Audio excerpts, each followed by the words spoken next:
सुबह से दोपहर हो गई, शाम हो गई, अपनी पत्नी से कहने लगा कि आप इस बिस्तर में क्यों पड़े हो? वानकी मैं इसलिए पड़ी हूँ कि जब तक तेरी माँ सरसों का तेल दान करना नहीं बंद करेगी तो मैं ऐसे ही खाट में पड़ी रहूंगी, चाहे भूखी प्यासी मर जाऊं। और इस माँ को ना घर से बाहर भगा दे, हम कहां से तेल लाएंगे इतना। उस बेटा ने पता है क्या किया? अपनी माँ को लेकर के कोई बहाने से झूठ बोल करके, भैया चल हम घूमने चल रहे कहीं बाहर। उसने क्या किया? अपनी माँ को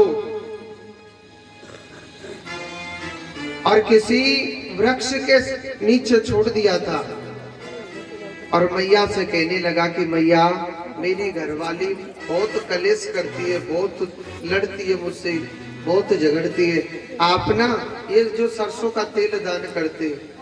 और मेरी पत्नी ने कहा है कि तू इस माँ को घर से बाहर भगा दे।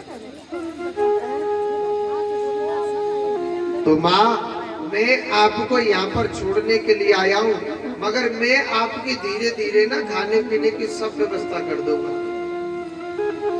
वो माँ कहने लगी बेटा ठीक है, सब प्रभु की जैसी लीला है, तो मेरी क्या व्यवस्था करेगा? तो खुद की व्यवस्था बैठा ले। उस अपनी माँ को पीपल के वृक्ष के नीचे छोड़ के चला जाता है। मगर उस माँ का नियम था कि नित्य प्रतिदिन वो शनिदेव महाराज की बड़ी पूजा करते थे।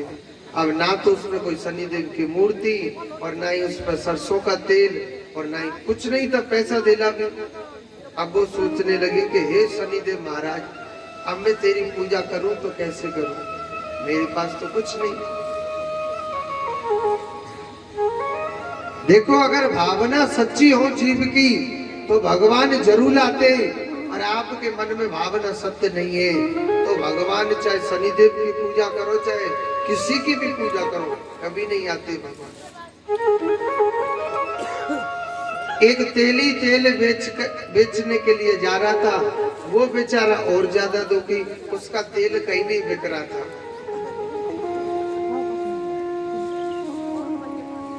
अब अपने तेल को लेकर के जा रहा, उस बूढ़ी मैया की निगाह पड़ी और उससे कहने लगी कि अरे भैया आप इस पीपा में क्या लेकर के जा रहे?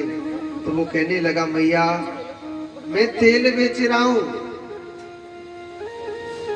तो उन्होंने कहा कि भैया आप तेल बेच रहे हैं, मेरे पास तो कोई पैसा देना नहीं है, मैं थोड़ा सा तेल मांगना चाहती हूँ, आप मेरे लिए दे दो ना, मैं शनिदेव भगवान की पूजा करना चाहती हूँ।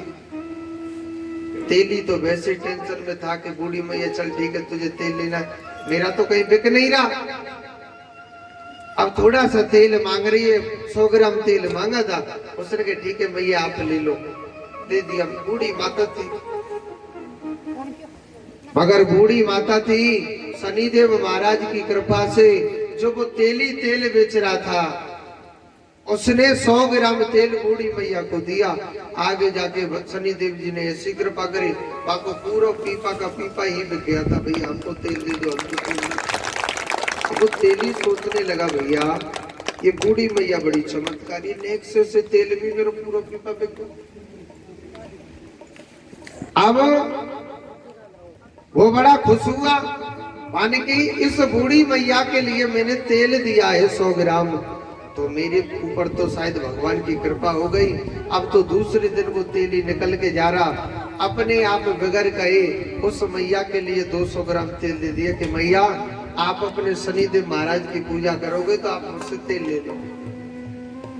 उस मैया को तेल दे देता है और उसके एक एक नहीं 4-4 पीपे बिक जाते, भगवान की बड़ी कृपा हुई।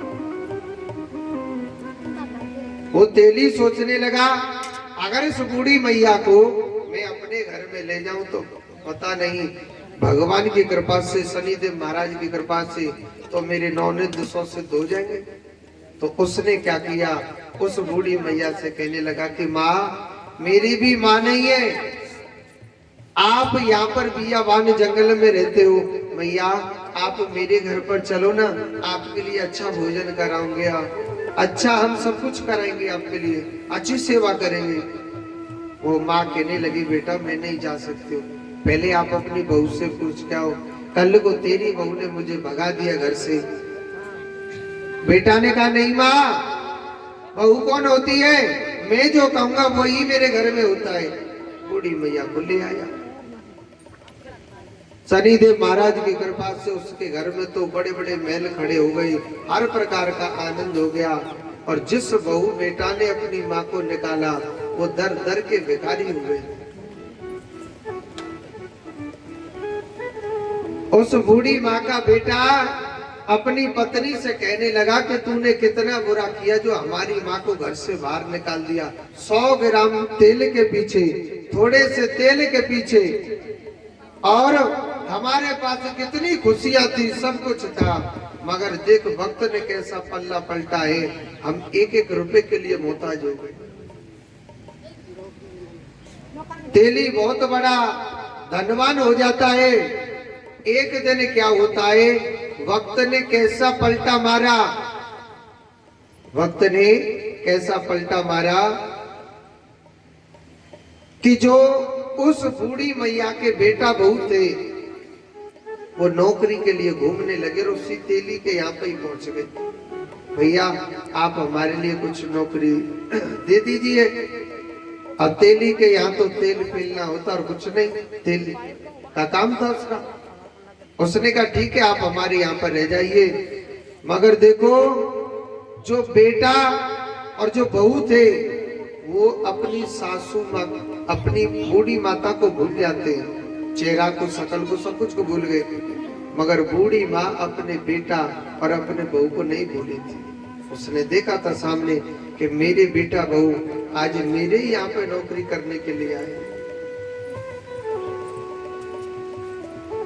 वही बेटा कहने लगा अपनी पत्नी से कि देख हम जो इस तेली ने यहाँ नौकरी पर लगाया है तो इसने मन में ये कहा था कि पहले मैं अपनी बूढ़ी माँ से पूछ लेता हूँ, अगर मेरी माँ नौकरी दे देगी तो ही मैं आपको रखूंगा। तो बूढ़ी माँ की वजह से हमको नौकरी मिली। तो अपनी बहू से कहा था कि देख यहाँ पर एक बूढ़ी माता है, जरा उसकी कमर को स्नान करता है तो उम्मीद देना, थोड़ा स्नान ध्यान करा देना, शायद ये बूढ़ी माँ खुश रहेगी तो हमारी नौकरी भी लगती रहेगी।